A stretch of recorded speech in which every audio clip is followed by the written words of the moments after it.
Менің отбасыма бүкіл әлем бойынша сәлем жолдаймын. Бұл тағы да сіздің жалғыз керемет аспазыңыз.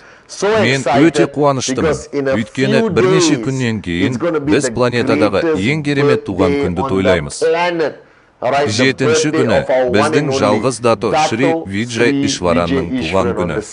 Қазан айында, балалар, бәрі жақсы, бұл керемет болады. Менің жоспарым бар. Мен оны барлық бағыныштыларыңызбен бөлісемін. Осылайша сіздер барлық бейнелерді және мен көрсететін барлық нәрселерді жіберіп, дато Шри Виджайдың өзін таныстыра аласыздар. Мен оның жақын арада туған күнін тойлайтынына өте қуаныштымын. 7-ші қазан. Бұл сіздің 40-шы аптадағы басты туған күніңіз. Бәрі жақсы, біз жыл соңына жақындап келеміз. Менің ойымша, 2020 жыл менің өмірімдегі ең таңғажайып жылдардың бірі болды. Әлем өзгерді.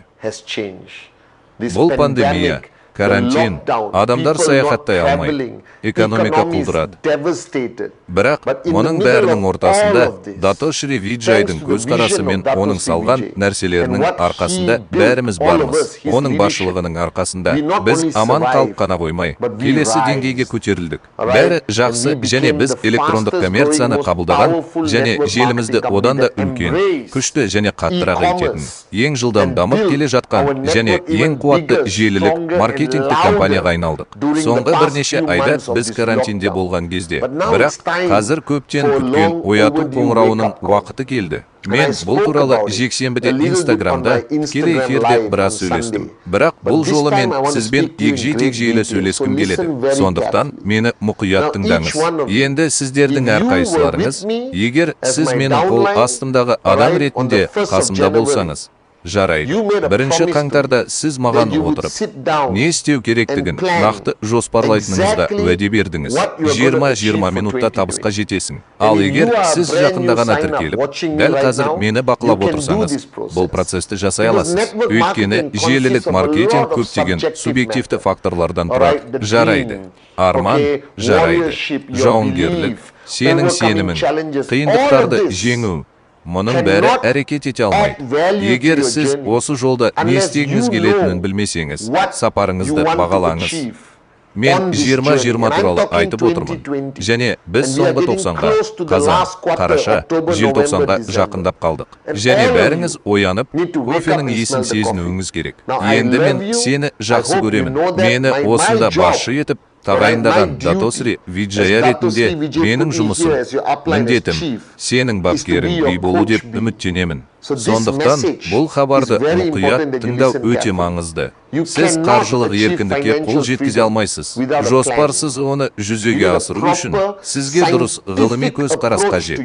Бірінші кезекте, егер сіз бүгін тіркеліп, осы бейнені көріп отырсаңыз да, 2020 жылдың 31 желтоқсанына дейін қанша ақша тапқыңыз келеді. Егер сіз 1 қаңтарға дейін тіркеліп, жылдың басында менімен бірге болсаңыз, онда менің сәрсенбідегі алдыңғы жазбам. Онда мен сіздің чектеріңіздің 52 апта ішінде қанша тұратындығын жоспарлау туралы айтқан болатынмын. Енді маған бұқа қантын бермеңіз. Бұл болжау мүмкін емес. Жағдайға, пандемияға, нарықтық қиындықтарға байланысты. Жоқ, сізге апта сайын не істеу керектігі туралы нақты сурет қажет пе? Жоқ па, сіз не істеу керектігін, қаншалықты көп жұмыс істеу керектігін, қандай дайындық деңгейіне жету керектігін шеше алмайсыз.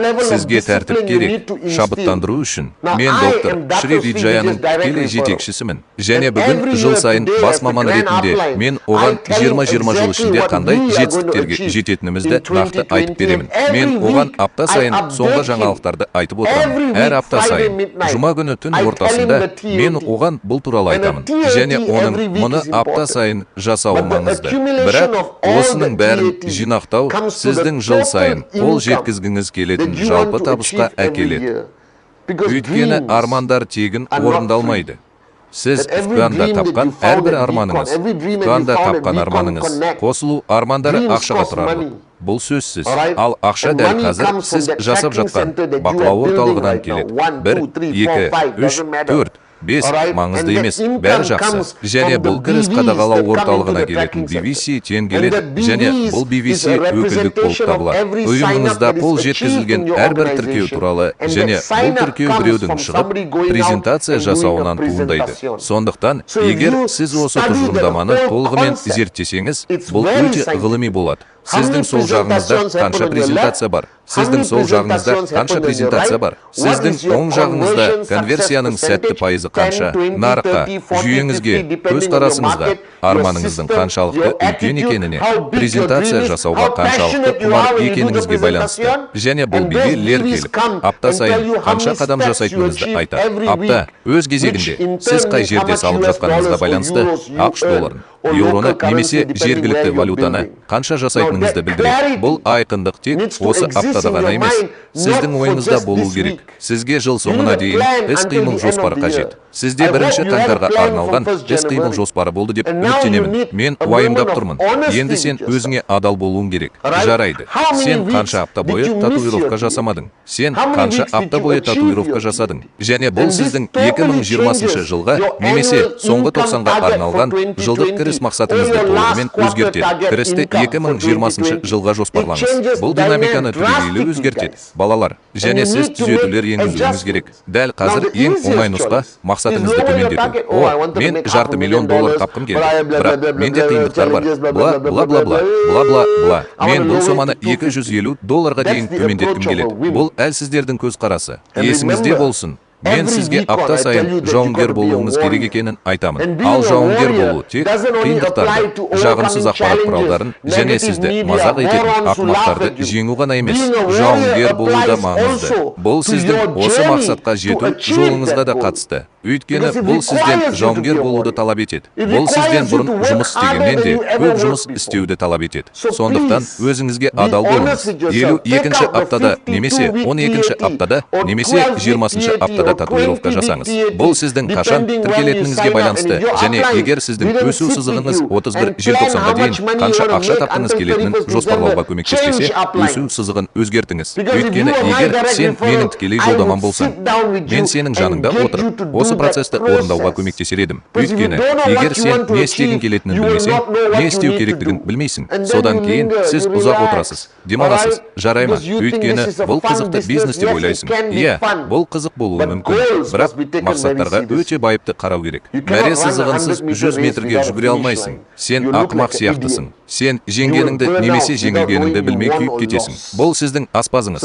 Ол сізге осы жылдың ең маңызды нәрселерін еске салғысы келеді. 52 аптадан кейін өзіңізге татуировка жасаңыз. Жалпы нәтижемен салыстырғанда не істегеніңізді қараңыз. 40-шы және 52-ші апталар аралығында бөксеңізді жерден көтеріп, көп жұмыс істеу үшін қанша нәрсеге қол жеткізуіңіз керек. Бұрын жұмыс істегеніңізден де көп. Өйткені желілік маркетингте ақымақ болудың қажеті жоқ. Артқа шегінудің қажеті жоқ. Сандарды өзгертудің қажеті жоқ. Және мен тек осы көрсеткішке қол жеткізе алатыныма сенімді болуым керек. Жоқ. Бар күшімді салуым керек. Жайлылық аймағыңыздан шығыңыз. Сонда маған бәрібір. Бұл санды өзгертпеңіз. Келесі 12 апта ішінде не қажет болса, соны жасаңыз. Ұйықтама, тамақ ішпе. Сенің өмірің қалыпты емес. Жынды бол, фанат бол. Не қажет болса, соны істе. Бірақ 2020 жылға арналған жылдық мақсатың үшін маған берген уәдеңді орында. Бұл сіздің ыңғайлылығыңыз үшін нысананы өзгертетін уақыт емес. Бұл сіздің әлсіз жауынгер дыңғысына сәйкес келеді. Сондықтан не қажет болса, соны істе. Өйткені сен өзіңе тәуелді адамдарға уәде бердің. Сен маған, басшыларыңа, қол астындағыларыңа, отбасыңа уәде бердің. Енді осы уәдеңде тұр. Сондықтан 3-ші аптада сіз байсалды боласыз. Егер сіз соңғы 40 аптада жақсы жұмыс жасадым деп ойласаңыз, мен онымен келіспеймін. Сен мүлде жақсы жұмыс істемедің. Сен маған 100% бергеніңді айтасың. Мен саған 1000 рет айттым. 98%-ы 100%-ға тең. Кейбір адамдар үшін 90%-ы 100%-ға тең. Жоқ. 40-шы аптадан бастап сіз 100% бересіз.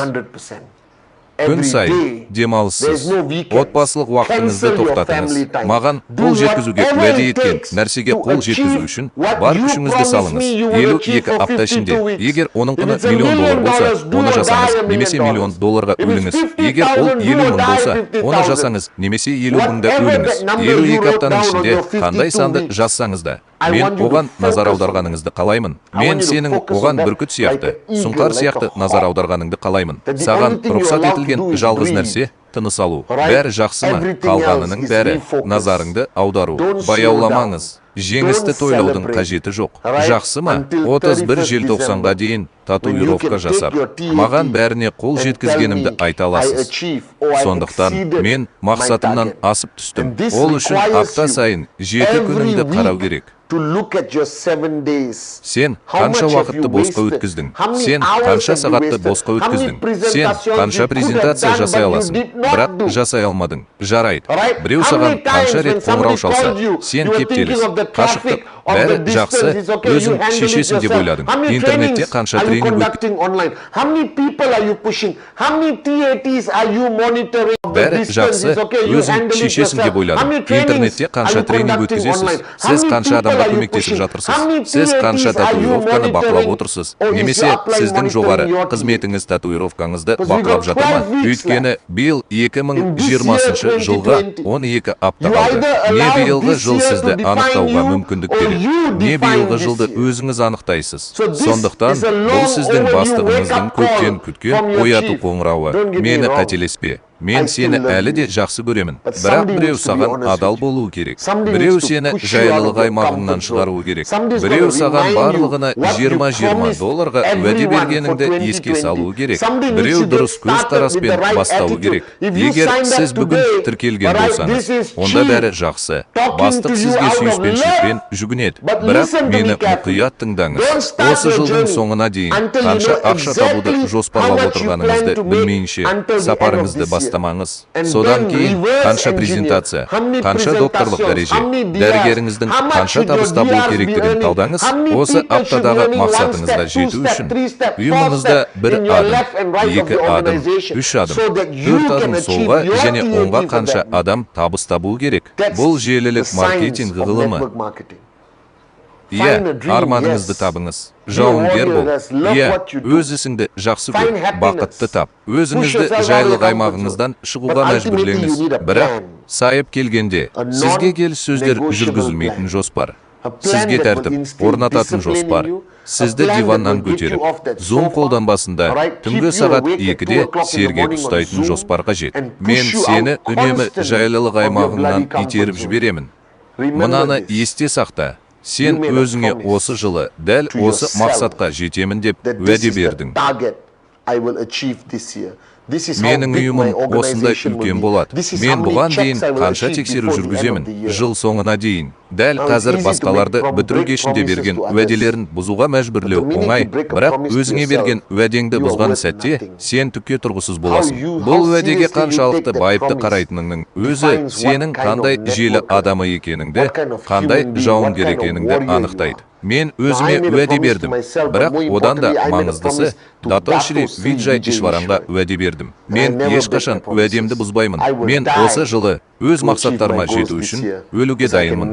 Өйткені мен оған өзіме және баршаңызға берген уәдемді ешқашан бұза алмаймын. Балалар, ояныңдар. Кофенің иісін сезіңдер. Ал бүгін сәрсенбідегі жазбамды көргеннен кейін 52 апталық татуировканы шығарыңдар.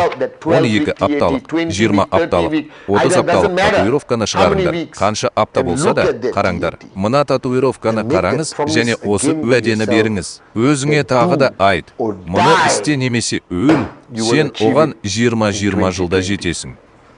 Бұл сенің оянуыңды білдіретін бастығың. Бұл ойын сауық пен ойын туралы емес, балалар. Бұл сіздің өміріңіз туралы және сізге байланысты басқа да көптеген өмірлер туралы. Саған айтарым, осы 2020 жылы бұл уәдеңді бұзба. Мақсатыңа қалай болса да жетуге тырыс. Сен менімен біргесің бе?